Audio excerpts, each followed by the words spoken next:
Marhaba askar.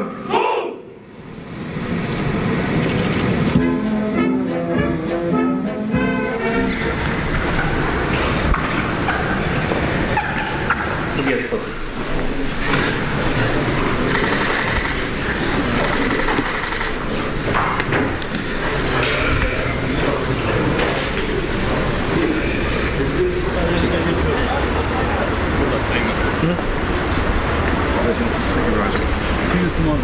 Thank you.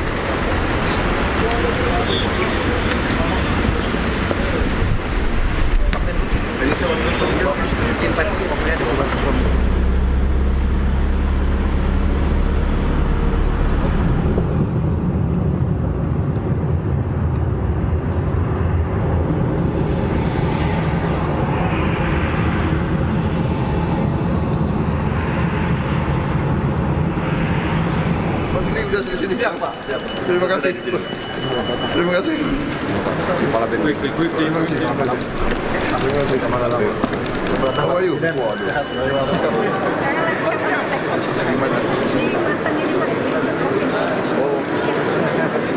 Berapa tahun di sini? Udah 3 tahun, Pak. Wow. Bapak Presiden Republik Indonesia, Bapak Prabowo akan pidato di parlemen Turki.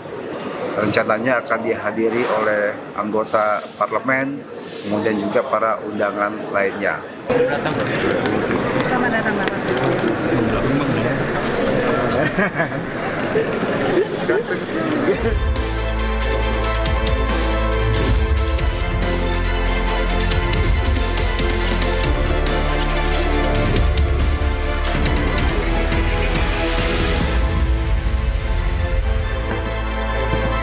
Halo, selamat siang pemirsa. Presiden Prabowo Subianto akan mengisi pidato kenegaraan di depan parlemen Turki.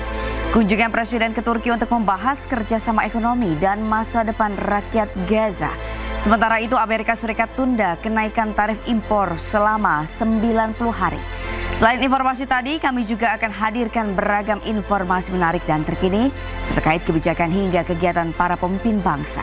Bersama saya Sabrina Asilah, inilah Pemimpin Rakyat, pemimpin beraksi, rakyat awasi.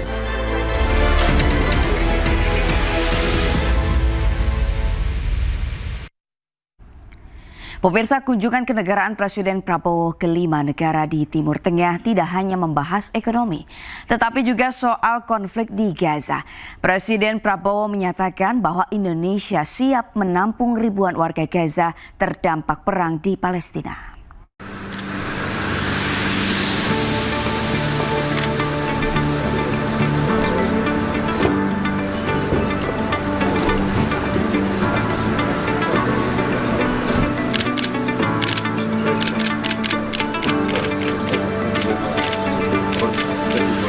Presiden Prabowo mengawali kunjungannya ke Timur Tengah dengan menyambangi Uni Emirat Arab. Dalam kunjungannya, Presiden melakukan pertemuan tertutup selama 2 jam di rumah Presiden Mohammed bin Zayed Al Nahyan.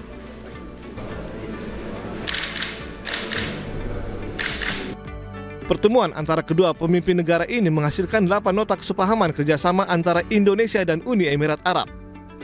Kerjasama ini terjadi di berbagai bidang, di antaranya transisi energi, ketahanan pangan, keamanan, anti-terorisme, ekonomi dan dagang, serta nilai-nilai keagamaan. Tidak hanya itu, pertemuan keduanya juga membahas krisis kemanusiaan di Gaza atas serangan Israel. Iya, saya konsultasi tentunya dengan berbagai perkembangan geopolitik. Kita ingin mendapat masukan, pemikiran-pemikiran, pandangan-pandangan para pemimpin di kawasan ini. Tentunya kita semua berpikir bagaimana kita bisa membantu penyelesaian masalah konflik di kawasan ini, di Gaza dan sekitarnya. Kita ingin mencari upaya-upaya perdamaian, dan untuk itu ya, kita harus saling konsultasi untuk dapat masukan-masukan baik.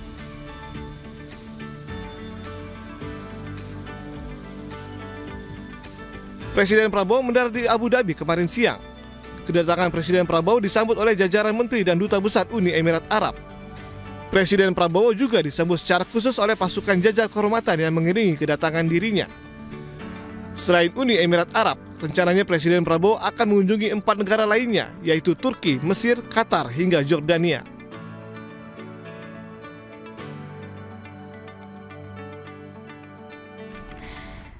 Sebelumnya, Presiden Prabowo menyatakan Indonesia siap mengevakuasi warga Gaza, korban serangan Israel. Namun proses evakuasi harus seizin seluruh pihak yang terlibat. Kemudian kami juga siap untuk menerima korban-korban yang luka-luka. Kami nanti segera akan mengirim Menteri Luar Negeri untuk diskusi dengan pemerintah Palestina, dengan pihak-pihak di daerah tersebut, bagaimana pelaksananya untuk kami siap mengevakuasi mereka yang luka-luka, mereka yang kena trauma, anak-anak yatim piatu, siapapun yang oleh pemerintah Palestina dan pihak-pihak yang terkait di situ, mereka ingin dievakuasi ke Indonesia, kami siap akan kirim pesawat-pesawat untuk mengangkut mereka.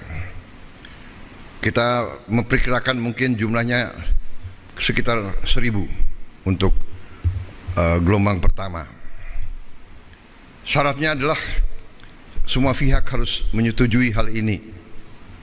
Kedua, mereka di sini hanya sementara sampai mereka pulih sehat kembali, dan pada saat mereka pulih sehat kembali, kondisi di Gaza sudah memungkinkan, mereka harus kembali ke daerah mereka asal.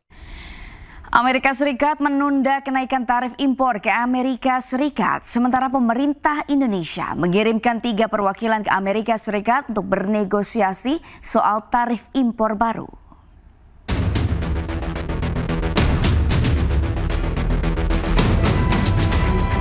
Presiden Amerika Serikat Donald Trump menunda kenaikan tarif impor ke Amerika Serikat selama 90 hari.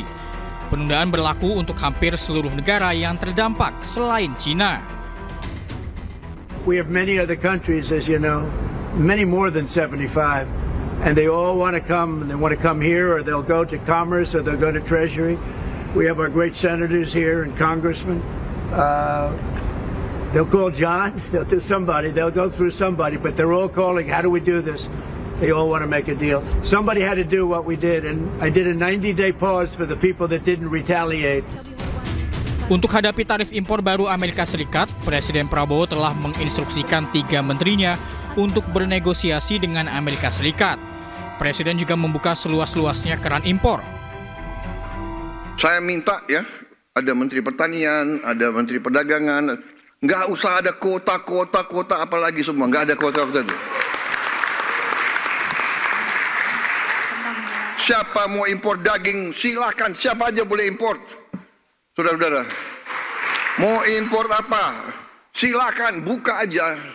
Rakyat kita juga pandai kok, ya kan?